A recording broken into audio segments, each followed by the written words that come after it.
Good afternoon dear students. बच्चों, आज हमारी हिंदी की क्लास में हमारा चैप्टर नंबर 3 जिसका नेम है रीढ़ की हड्डी एक्सप्लेन होगा। चैप्टर नंबर 3 का जो पार्ट का सारांश जो है वो मैं आज आपको समझाऊंगी। तो बच्चों, चैप्टर नंबर 3 जो है वो रीढ़ की हड्डी को उसका सारांश समझने से पहले हम लोग उसके राइटर के बारे में जानते हैं। इसके राइटर जो हैं वो बच्चों जगदीश चंद्र माथुर जी हैं। सुपरिचित नाटककार जगदीश चंद्र माथुर का जन्म खुर्जा उत्तर प्रदेश में हुआ और शिक्षा इलाहाबाद विश्वविद्यालय से।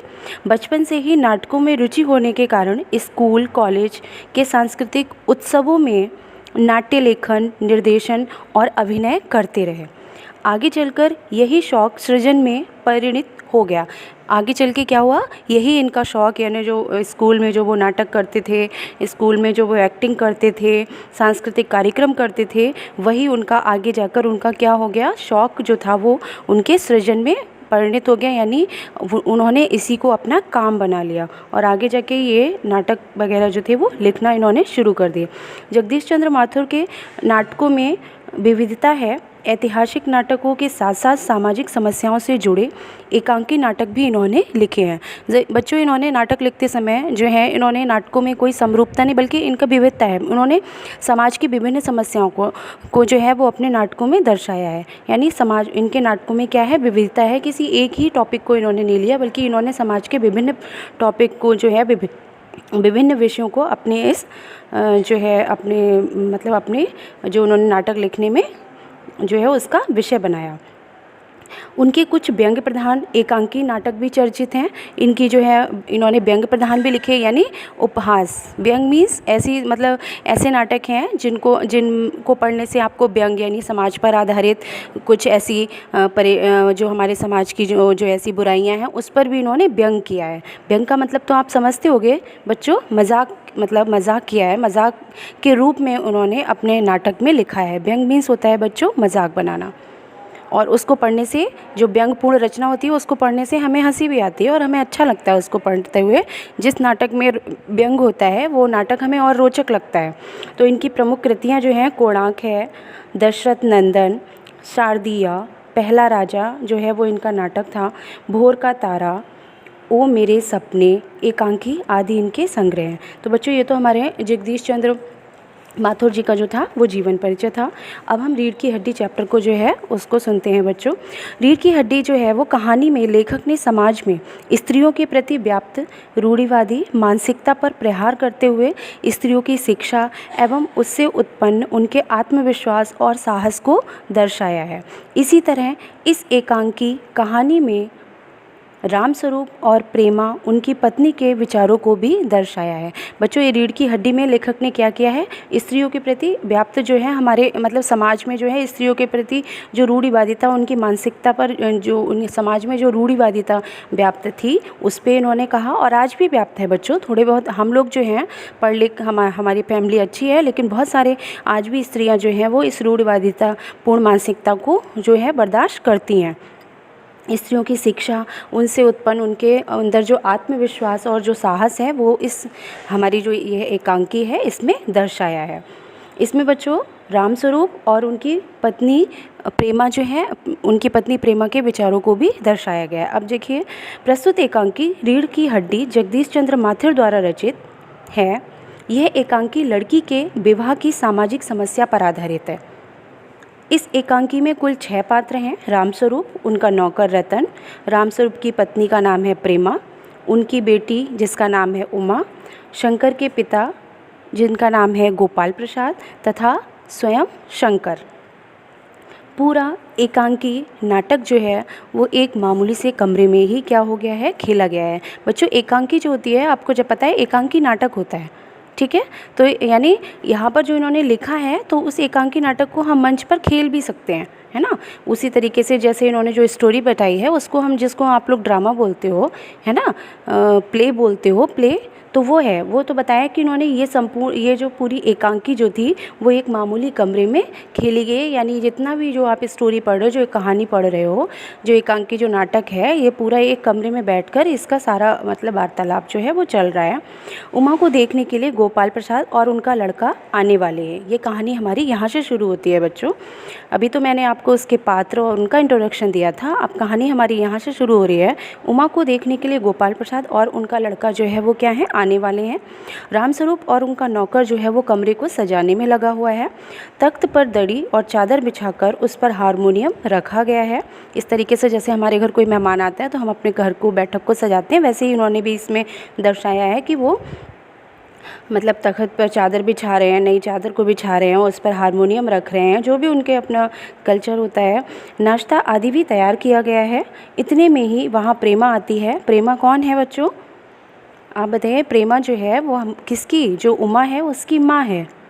प्रेमा जो है वो रामस्वरूप की पत्नी और उमा की माँ है। तो इतने में ही रामस्वरूप जो अपनी चादर को, अपने बैठक को सही कर रहे थे अपने नौकर के साथ, उनकी पत्नी जो है वो प्रेमा आती हैं और कहती हैं कि तुम्हारी बेटी तो मुँह फुलाए पड़ी है। तभी रामस्वरूप कहते हैं कि उमा कि तुम जो इसकी माँ हो वो किस मर्ज की दवा हो, यानी लड़की को समझाओ कि उसको आज देखने वाले आ रहे हैं, उसके आज रिश्ता पक्का होगा, उसके लिए उसको तैयार करो मानसिक रूप से और उसको बाहरी दृष्टि से भी, यानी उसको सजाओ, उसको तैयार करो। तो वही कह रहे हैं कि माँ जो हो, तुम माँ हो, तुम किस मर्ज की दवा हो, क्योंकि लड़कियों को समझाने का काम किसका होता है बच्चों, माँ का काम होता है।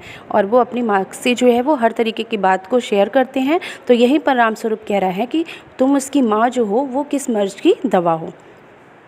जैसे तैसे तो वो लोग मान गए और अब तुम्हारी बेवकूफ़ी से सारी मेहनत बेकार चली जाए तो मुझे दोष मत देना। रामस्वरूप अपनी पत्नी से कह रहा है, तो एक तो बड़ी मुश्किल से लड़के वाले माने हैं, और अब अगर तुम्हारी बेवकूफ़ी से अगर कुछ गड़बड़ हो जाता है या रिश्ता जो है वो टूट जाता है, तो फिर क्या कह रहे हैं कि मुझे दोष मत देना, मैंने इतनी मेहनत की है इस रिश्ते को पक्का करने के लिए और तुम जो हो ऐसी बातें कर रही हो।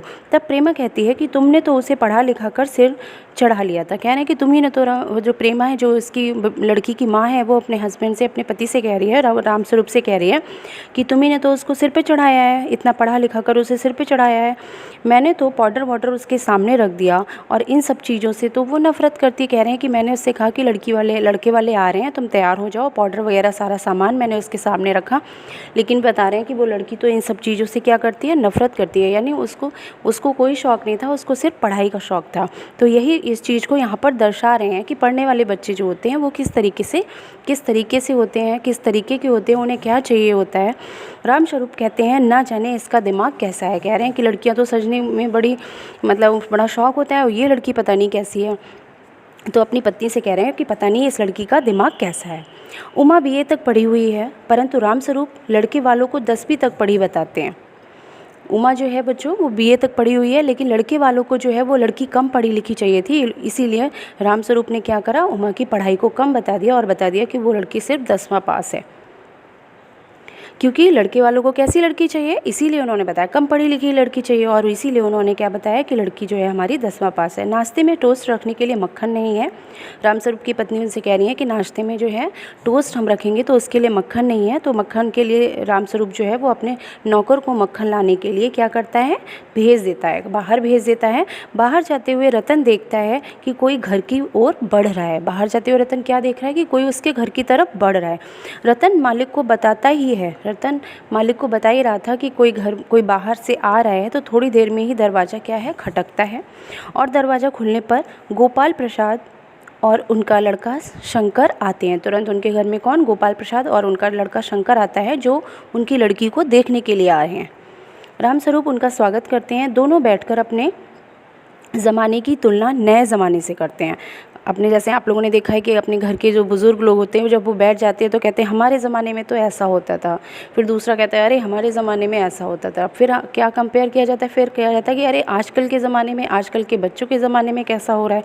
तो इसी चीज़ को इन्होंने बताया कि दोनों बैठकर अपने ज़माने की तुलना नए ज़माने से करते हैं।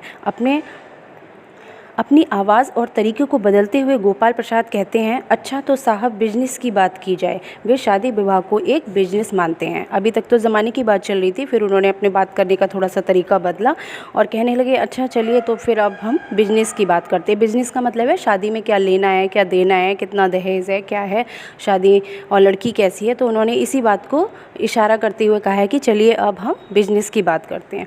रामस्वरूप उमा को बुलाने के लिए जाते हैं, तभी पीछे से गोपाल प्रसाद अपने बेटे शंकर से कहते हैं, आदमी तो भला है। क्या कहते हैं? कहते हैं आदमी तो भला है। जब रामस्वरूप अपनी लड़की को, जब उन्होंने कहा बिजनेस की बात करते हैं, तो उन्होंने कहा सबसे पहले तो भाई लड़की दिखाई जाएगी। तो जब वो लड़की को दिखाने के लिए, बुलाने के लिए जाते हैं, तो जो गोपाल प्रसाद जो होता है वो अपने बेटे शंकर से वार्तालाप करते हुआ कहता है कि आदमी तो भला लग रहा है। किसके लिए वो कहते हैं? वो रामस्वरूप के लिए कहते हैं।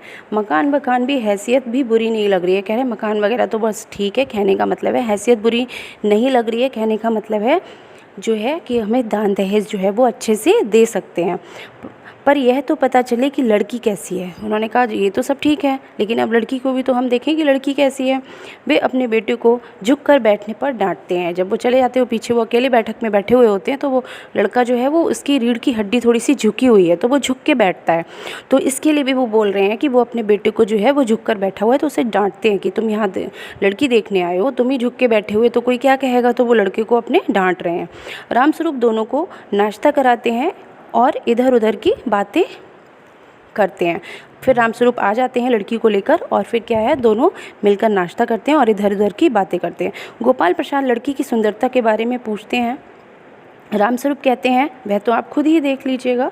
फिर रामस्वरूप क्या है, अब जब लड़की आती है, आने वाली होती है, तो रामस्वरूप उसको बुलाने के लिए जाते हैं। फिर उसके बाद आ जाते हैं, लड़की पीछे से आ रही होती है। जब तक वो लोग क्या करते हैं, नाश्ता करते हैं। तो जब गोपाल प्रसाद लड़की के बारे में, उसकी सुंदरता के बारे में बात करते हैं, तो रामस्वरूप कहते हैं कि आप खुद ही देख लीजिएगा कि लड़की तो आ ही रही है। फिर जनपत्रियों के मिलान की बात करते हैं। फिर कहते हैं कि जनपत्री मिल गई है क्या? तो वो कहते हैं कि उसकी चिंता मत करिए, वह तो मैंने भगवान जी के चरणों में रख दी है, और आप समझिए कि दोनों की जन्मपत्री मिल गई है। यानी जन्मपत्री का भी इन्होंने बताया कि जन्मपत्री का मिलना भी बहुत ज़रूरी होता है। बातचीत के साथ ही गोपाल प्रसाद लड़की की पढ़ाई लिखाई के बारे में भी पूछना चाहते हैं। अब वो लड़की के बारे में धीरे धीरे सारी बातें पूछ रहे हैं। अब वो जन्मपत्री के बाद उसकी पढ़ाई लिखाई के बारे में पूछ रहे हैं, और वो कहते हैं कि हमें तो मैट्रिक पास बहू चाहिए। वो कहते हैं कि हमें सिर्फ मैट्रिक पास ही लड़की चाहिए, क्योंकि हमें उससे नौकरी नहीं करानी है। यहाँ पर बच्चों जो है वो कह रहे हैं कि हमें उससे नौकरी नहीं करानी, यानी हमें कम पढ़ी लिखी लड़की चाहिए। कम पढ़ी लिखी का मतलब है उनका एक सोच है, उनके जो एक विचार है, उनकी सोच जो है वो बहुत पिछड़ी हुई है। वो कहते हैं कि जब कम पढ़ी लिखी लड़की होगी तो उससे हम जितना चाहें उतना काम करा लेंगे। वो कभी आवाज़ नहीं उठाएगी, कभी ये नहीं कहेगी कि ये गलत है या ये सही है। तो इसीलिए उन्हें जो है वो कम पढ़ी लिखी लड़की चाहिए। बच्चों इतना एक्सप्लेनेशन हाफ चैप्टर का तो मैंने आज की क्लास में कर दिया है। कल जो है बच्चों मैं इसके आगे का एक्सप्लेनेशन करूँगी, क्योंकि अभी हम अगर क्लास में करें तो हमारी वीडियो जो है वो बहुत बड़ी हो जाएगी। इसलिए हाफ चैप्टर आज हमारा हुआ है।